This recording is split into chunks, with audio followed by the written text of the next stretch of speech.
சிந்திங்க தகவல் தளம் நேயர்களுக்கு அன்பான வணக்கங்கள். நான் இந்துவாக இருக்க விரும்பும் காரணம்.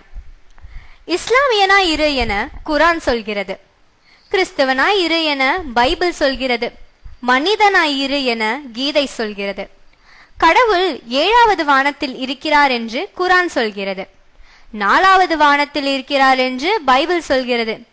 கடவுள் உன்னுள்ளேதான் இருக்கிறார் என்று கீதை சொல்கிறது. காபிர்களை, அதாவது இஸ்லாமியர்கள் அல்லாதவர்களை கொல் என குரான் சொல்கிறது. சிலை வழிபாடு செய்பவர்களை தண்டி என பைபிள் சொல்கிறது.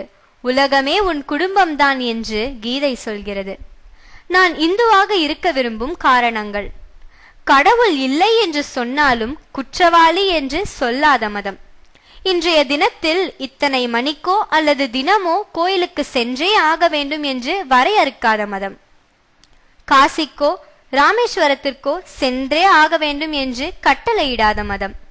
இந்து மதத்தின் புத்தகத்தின்படிதான் வாழ்க்கையை நடத்த வேண்டும் என்று கூறாத மதம். மத குறியீடுகளை அணிந்தே ஆக வேண்டும் என்று வரையறை செய்யாத மதம். ஒட்டுமொத்த இந்து சமூகத்தை கட்டுப்படுத்தும் மத தலைவர் என்று யாரும் இல்லை. தவறு செய்தவன் சாமியாராக இருந்தாலும் முகத்தில் காரி உமிழும் தெளிவு உண்டு இந்துக்களுக்கு. இயற்கையாய் தோன்றியவற்றில் இழிபிறவி என்று எதுவும் இல்லை. மரமும் கடவுள், கல்லும் கடவுள், நீரும் கடவுள் கங்கை, காற்றும் கடவுள் வாயு, குரங்கும் கடவுள் அனுமன், நாயும் கடவுள் பைரவர், பன்றியும் கடவுள் வராகம். நீயும் கடவுள், நானும் கடவுள், பார்க்கும் ஒவ்வொன்றிலும் பரமாத்மா. எண்ணிலடங்கா வேதங்களை கொடுக்கும் மதம். 12 திருமுறைகள்.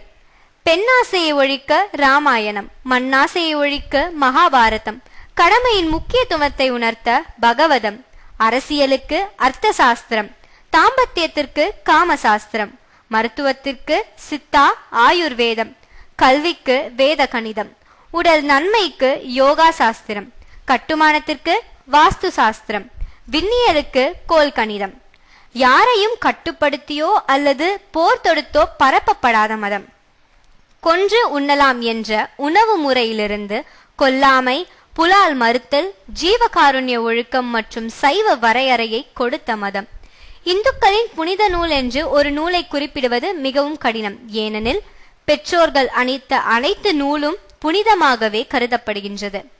முக்தி எனப்படும் மரணமில்லா பெருவாழ்விற்கு வழிகாட்டும் மதம். சகிப்புத்தன்மையும் சமாதானத்தையும் போதிக்கும் மதம். கோயில் என்ற ஒன்றை கட்டி அதில் வாழ்க்கையின் தத்துவத்தையும் உலக இயக்கத்தின் இரகசியத்தையும் உலகிற்கு அளித்த புனித மதம். இன்னும் சொல்லிக்கொண்டே போகலாம். இந்துவாக இயற்கையாளனாக வாழ்வதில் பெருமை கொள்வோம். நன்றி, வணக்கம்.